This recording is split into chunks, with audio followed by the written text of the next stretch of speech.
Here she is, Jessica Morgan, Chris Carter. Thank you for joining us today. Appreciate you guys. Tell us about Night of the Harvest. Ooh, we're so excited. Thank you guys so much for having us on, first off. Night of the Harvest, it is a Halloween, it's set in Halloween. It's a pretty traditional slasher, but also is going to have some nice, fun surprises for you along the way. It is dealing with trauma. There is one of our main characters, Madison. She's been attacked a year ago on Halloween. Her sister's trying to get her back into the spirit, goes to a big party, and of course they are stalked by, a masked killer, and there's secret motives, and there's a lot of twists in this one. And we're super pumped for it to come out on the 24th. Yeah. So I don't know if you're like me. When it's September 1st, that's when the Halloween decorations go up. So yeah, 100%. I'm pumped about that. What tell us about like the production, and this is indie film production, budget wise. How did you deal with like those kinds of challenges? Well, that was probably the hardest part, but Jessica and I have been doing this for a while, so we've got a workflow set up. I mean, we were very fortunate. If you've seen the film, like basically the last half of it takes place in Tucson. We're actually based in LA, but we're from Tucson. So we were able to kind of secure a warehouse down there to film kind of the second half of the movie, which has the meat of it. No pun intended on that one. And so part of it was we had to make all that stuff. When people see the movie, they're going to see like totems, because we really wanted to tap into like what Halloween was before it gets before it became so sanitized, its roots, Samhain, and how at one point it was a very terrifying holiday. So we wanted to kind of touch back on that. So the props, you talk about indie filmmaking, we had to make them ourselves. There's a part that's in the trailer, it's in some of our stills, where it's like it's a bloody, glorified skeleton. Jessica and I had to figure out how to make that because we couldn't buy it. These things were just too expensive for us to buy. So we ended up farming out this to some of our cast and some of our crew. And but it really was an exercise in independent filmmaking. And I think that from what shows up on screen isn't indicative of the budget. It looks, in my opinion, a whole lot more money went into it than actually did. More time and love and sweat and tears and all that actually was more into it. Well, that's my personal favorite is, you use the resources you have to get that budget on screen, make it look much more than what you spent. So tell us about the process for the money. A lot of questions. We have questions from the chat. We've got almost 1,500 people, over 1,500 people watching live right now. We'll get to their chat comments and questions for you in a minute, but how did you stretch that budget? What were some of your production philosophies in terms of making the film? I mean, yeah, we honestly, we funded it all ourselves completely. So it's definitely was like how do we stretch this as far as we can? And I think when you do that, you have to wear a lot of hats. So for me, even co-directing and acting in it as well, I still did a lot of like the makeup effects too and everything. Chris is the cinematographer, so we're already like filling positions that generally you would have to pay people for. Now we're doing all that. Yeah. And then of course, calling in any favors that you have is a really nice thing. I put my sister to work on this thing, and yeah, I think building the relationships too that you have, Chris mentioned we've done a couple of films in the past. And so luckily we have some contacts now that it's like for the warehouse location, we've filmed there before. And, you just keep in good contact with people, you help each other out. And so they're more willing to be like, you know what, we'll let the cost go, or we'll like give you a break on it.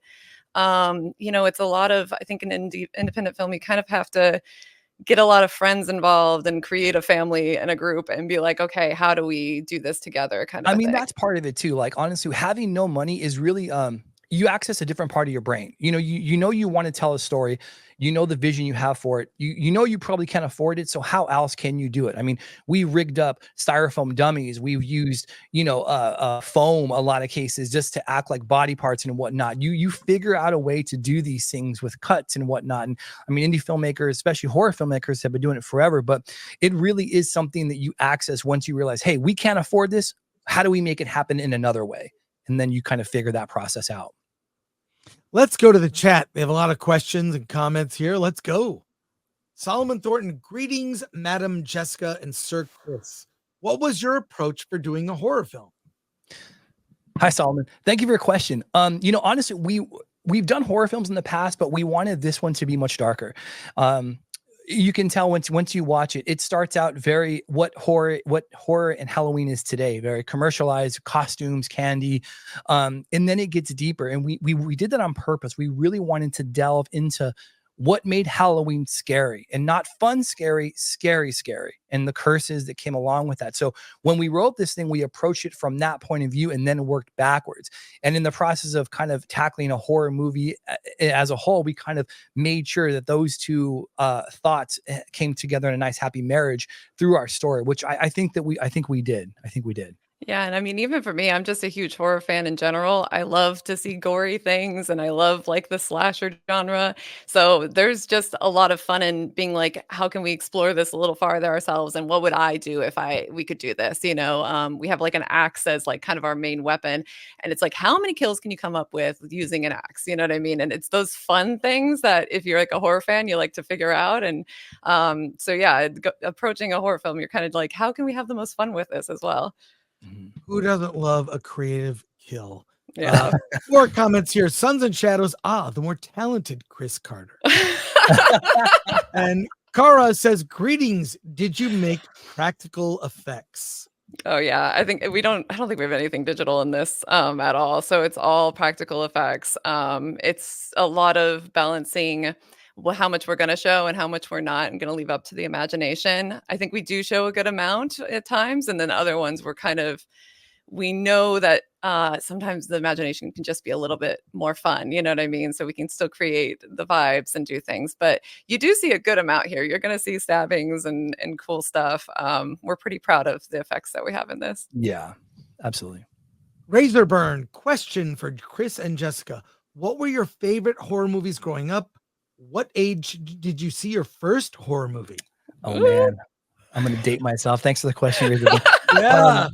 So I think my favorite horror movie, and this is again gonna date me, The Thing from Another World. The original, what the thing, the remake was made off of.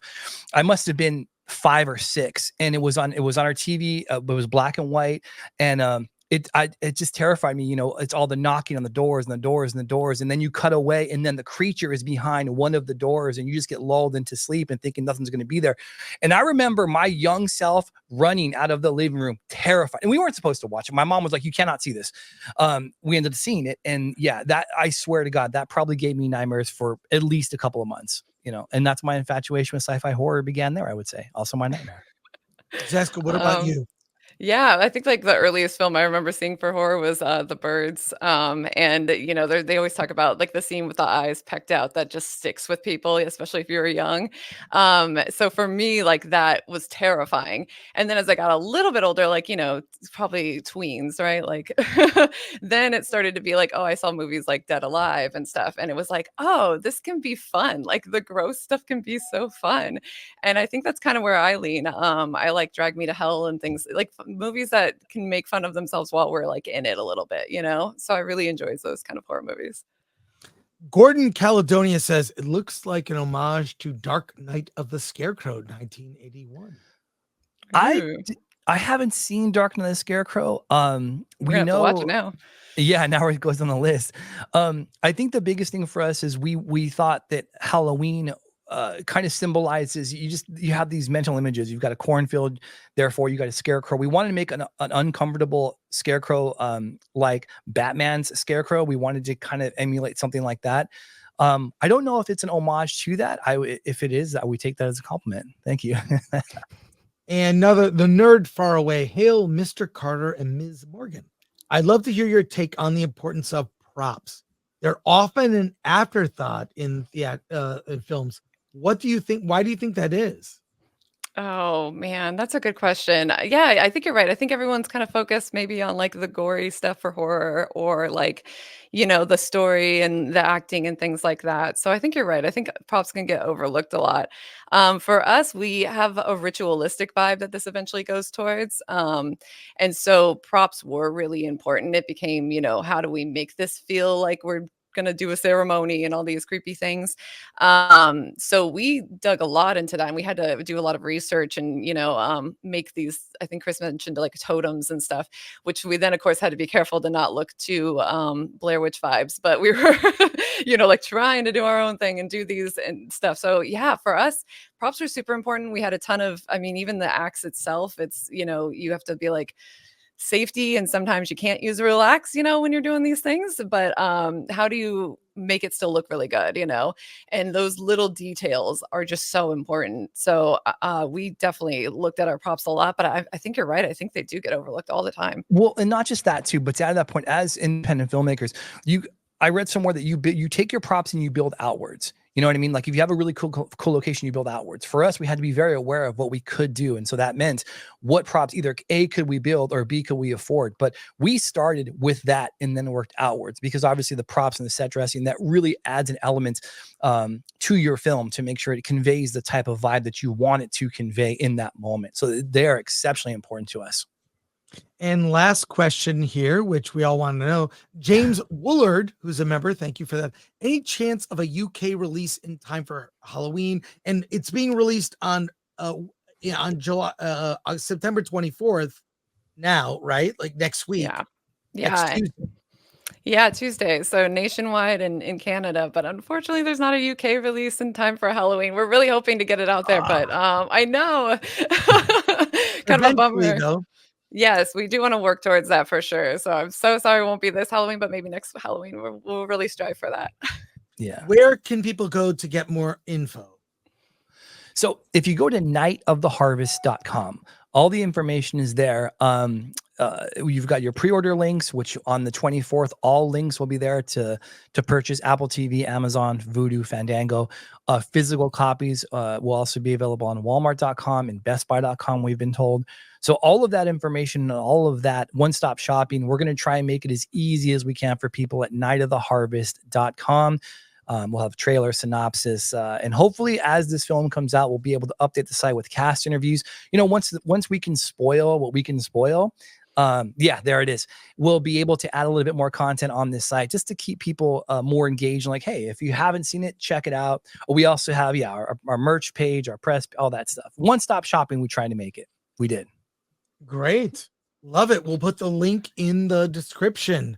Thank you so much for spending time with us today and talking about the film. I love indie filmmakers. It's a marathon, not just a sprint. You got to really stay at it. So congrats to you both for getting a film not just made, but out and released.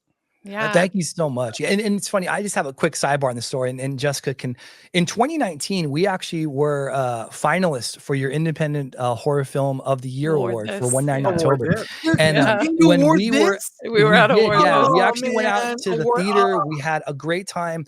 I actually saw you I think it was at Midsummer Scream a couple years ago, and I just wanted to say again, to reiterate that, thank you so much. What you guys do for independent film and independent filmmakers in bringing light to these films that, like you said, take marathons, they take blood, sweat, your own money. Jessica and I pay for this whole thing ourselves, and to be recognized on your platform and have that, you made us feel real special. And I'm sure you make a lot of other independent filmmakers feel really special too. So thank you guys for what y'all do. We appreciate it. And by the way, you are eligible for this year.